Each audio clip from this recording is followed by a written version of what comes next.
En préambule, je tiens à préciser que mes propos n'ont aucune vocation à alimenter ou à s'inscrire dans un quelconque débat pro ou anti-vaccin. Mes propos, outre leur vocation pédagogique, ont pour but de soulever un certain nombre de questionnements et d'analyser de façon la plus objective possible les risques potentiels liés à la nouvelle génération de vaccins pour lutter contre la Covid-19. Je tiens à préciser cela tout simplement parce que aujourd'hui, dès qu'on est critique sur un vaccin, on est tout de suite étiqueté d'anti-vaccin et relayé dans la catégorie des personnes dont il ne faut absolument pas prendre en compte les argumentaires parce que ça sort d'un certain schéma de pensée. Pour ma part, je n'ai absolument aucun désaccord de principe avec la vaccination et je suis moi-même vacciné contre un certain nombre de maladies et simplement je me qualifierais de vaccino-prudent. Alors, le vaccin, pourquoi faut-il être particulièrement prudent avec un vaccin? Eh bien parce que un vaccin, ce n'est pas un médicament comme un autre. Un médicament, ça s'adresse en général à des personnes malades. Et donc, lorsque l'on est malade, eh bien, on est prêt à accepter un certain nombre d'effets secondaires, dès lors que ces effets secondaires sont minimes par rapport aux bénéfices tirés du médicament vis-à-vis de la maladie dont on souffre. Et donc, c'est le problème, c'est la question du rapport bénéfice-risque. Et dès lors que ce rapport est favorable, on accepte un certain nombre d'effets secondaires. Et même dans le cas de certaines maladies beaucoup plus graves, de maladies où, je dirais, il n'y a plus grand-chose à espérer, ben évidemment, on est prêt aussi à accepter une part de risque.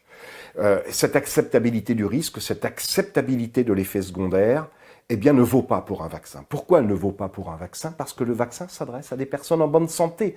On ne s'adresse pas à des personnes malades. On est dans une démarche de prévention. Il s'agit donc de prévenir. Et donc, on est en bonne santé, on va se faire vacciner, on ne veut pas revenir malade.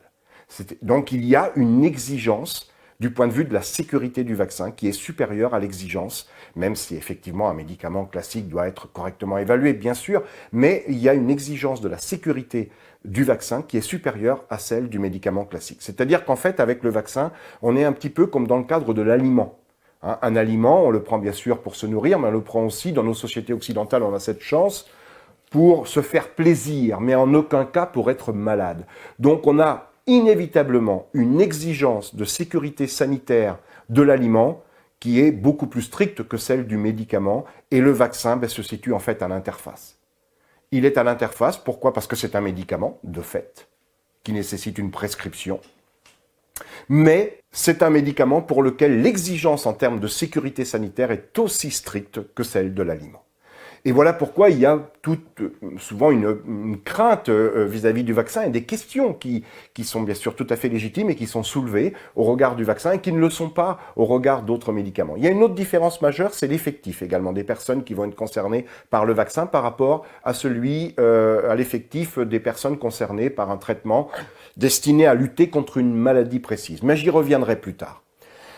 Alors, on va donc parler du vaccin contre la Covid-19. Mais je vais peut-être rappeler d'abord ce qu'est un virus, de manière générale. Un virus, et puis ensuite je parlerai du vaccin, et je parlerai des différents vaccins proposés contre la Covid-19. Le virus, c'est quoi? C'est en fait une coque de protéines, qu'on appelle une capside, qui est en fait, c'est une protéine qui est bien sûr présente en un grand nombre d'exemplaires et qui s'auto-assemble pour former une petite coque, laquelle va renfermer le matériel génétique du virus. Donc une coque protéique dans laquelle il y a le matériel génétique du virus. Ça, c'est les virus les plus simples, si je puis dire, qu'on appelle des virus nus. Virus nu par opposition à virus enveloppé. C'est quoi un virus enveloppé? C'est la même chose, mais en plus de la capside qui contient le matériel génétique, il y a autour une enveloppe qui est en fait une bicouche de graisse dans laquelle est enchâssé plusieurs exemplaires d'une protéine qu'on appelle la protéine de surface. Dans le cas du coronavirus, des coronavirus, enfin plus précisément du coronavirus qui est responsable de la Covid-19, qu'on appelle le SARS-CoV-2, eh bien cette protéine de surface s'appelle la protéine Spike.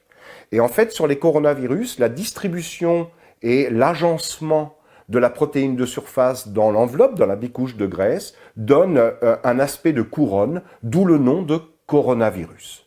Alors, dans le cas de SARS-CoV-2, qui est donc un virus de cette famille coronavirus, eh bien, la protéine de surface, donc je viens de le dire, est la protéine spike, et elle permet l'ancrage du virus à la surface des cellules qui vont être infectées par ce virus, pour qu'ensuite le virus pénètre dans les cellules et il délibère son matériel génétique. Il libère, pardon, son matériel génétique.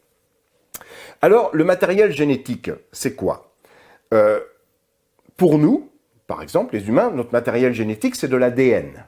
De l'ADN, et dans l'ADN, il y a ce qu'on appelle des gènes, et un certain nombre de ces gènes détiennent le secret de fabrication des protéines. Les protéines, donc, sont des grosses molécules qui sont en fait un petit peu les acteurs de tous les processus biologiques qui ont lieu dans nos cellules. Et donc, les gènes, qui sont donc de l'ADN, détiennent le secret de fabrication des protéines. Mais en fait, on ne passe pas directement du gène à la protéine.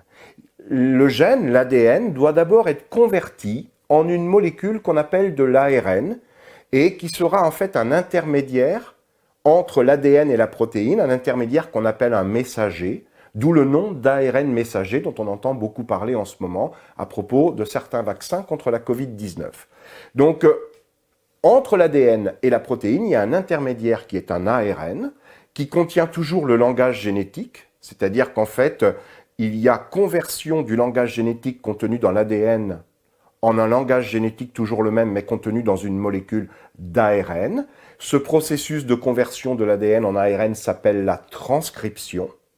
Et l'ARN, ensuite, eh bien, va être décodé pour pouvoir fabriquer une protéine. Donc, on passe à ce moment-là du langage génétique contenu dans l'ARN en un langage protéique, donc celui des protéines, et ça s'appelle d'ailleurs la traduction. On passe d'un langage à un autre. Donc, deux étapes pour passer du gène à la protéine. Une première étape, la transcription, conversion de l'ADN en ARN. Seconde étape, la traduction, passage de l'ARN à la protéine. Dans le cas des virus, le matériel génétique est pour certains virus de l'ADN. Et donc, dans ce cas-là, comment fonctionne le virus?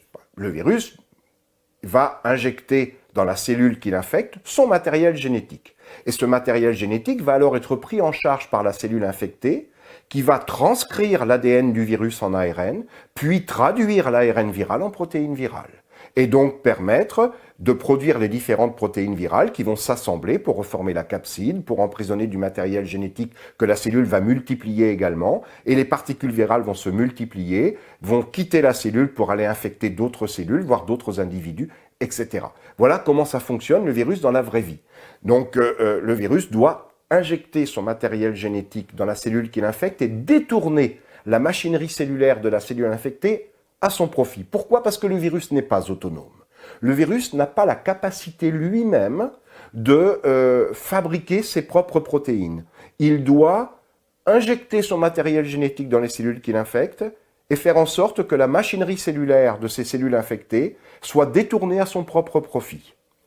Alors il se trouve qu'il y a des virus dont le matériel génétique n'est pas de l'ADN, mais directement de l'ARN, c'est-à-dire directement l'intermédiaire. Et c'est le cas des coronavirus, et c'est donc le cas du virus SARS-CoV-2 responsable de la Covid-19, donc en particulier.